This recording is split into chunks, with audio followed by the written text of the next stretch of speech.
Hey guys, real quick mama here. My goal is to keep these videos like my kids, short and sweet. I don't have time to be YouTube famous and give my husband and kids the focus that I'm called to, so if you're looking for a 5-star production, click away. This is about as 5-star as it gets. I know that you and I are just way too busy for that. So, real quick, here we go. I'm 16 weeks and 3 days along. Our baby is the size of, there it is, the size of an avocado, which is super cute and exciting. And I'll be showing you a baby bump. My chair is spinning without my consent. I have been sleeping really great. And honestly, I've slept really great for a long time. I'm super grateful. You know, besides like the newborn season, you know, every time we have a new baby, obviously that sleep gets, you know, it changes quite a bit, but we've been really blessed with great sleepers. So I sleep about 7-8 hours a night.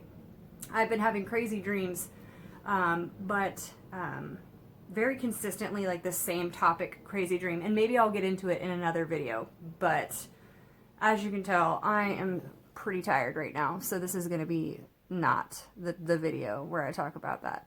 But my nausea has been like non-existent. I mean, not really non-existent, but very, very minimal.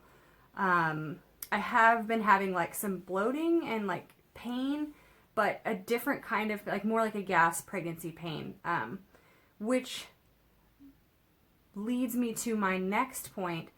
So my fundal height was measuring ahead for 2 weeks, measuring ahead 2 weeks, and I had my midwife check it, and she said it looked kind of normal now. So I'm thinking that a lot of it would have been like bloating or constipation. I did take quite a bit of magnesium to try and flush it out, and it did the trick. So my belly was measuring at 39 weeks, or 39 inches. 39 weeks would be pretty trippy at 16 weeks.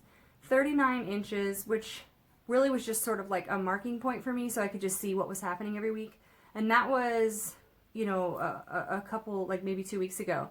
So now it's measuring at 39 as well. So I'm thinking that, you know, the magnesium helped and cleared it out, and then the fundal height being where it's supposed to be, that was probably the issue. So I'm 155, but that's because it's 9:30 p.m. I'm thinking that I should probably weigh myself in the morning next time, because that would mean that I've gained 5 pounds since last week, and I haven't. So my diet has been pretty good. It's been a little tough since my husband has been gone the last 5 days. Been just kind of working overtime, you know, with the kids and everything. It's been a little harder to keep on top of my healthy eating, which I really need to do a good job of, because we're going on a trip soon. And whenever you travel, you don't eat as well as you do at home. So I need to stay on top of that. But I really struggle with greens, especially like, you know, spinach, like the greens. I don't know why. I feel like there's something else I'm trying to say, but it's not coming out. End of the day. My husband and I are hoping for a home birth this time around. So our first birth was a C-section, medically required. Our daughter has spina bifida. The second one was an elective C-section.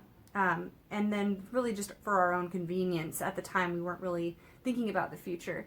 And then our third baby was a successful VBAC at the hospital, unmedicated, but very much disturbed. I would not call it an undisturbed birth.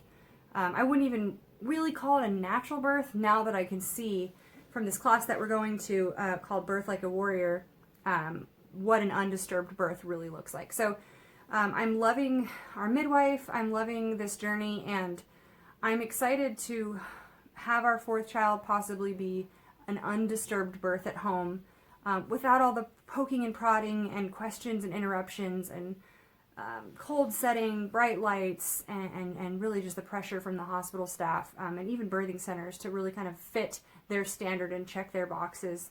I'm looking forward to climbing in my bed, hopefully at the end of, you know, a long labor. And these are all, of course, hopes and dreams, but God is in control. I think it's Proverbs 16:9 that says that, you know, many are the plans of the man, but the Lord establishes his steps. So the Birth Like a Warrior class, all about the undisturbed birth, making decisions from strength and knowledge instead of fear. Our leader of the class and our midwife, she's a lovely Christian woman, so it's really nice to talk about God's sovereignty with her and, you know, not have her look at me like I have two heads. The whole class takes you through pregnancy, birth, and postpartum, so I think it just really covers the whole spectrum, and I'm really loving it, and I think Dusty is too. So let me show you my bump, and then we're going to get out of here. I am super duper tired, and this video is longer than I want it to be.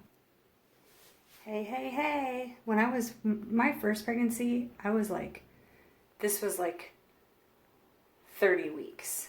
The next couple videos might be a little sporadic while we're traveling, but all is well. Thanks for joining in with me real quick. I gotta work on that.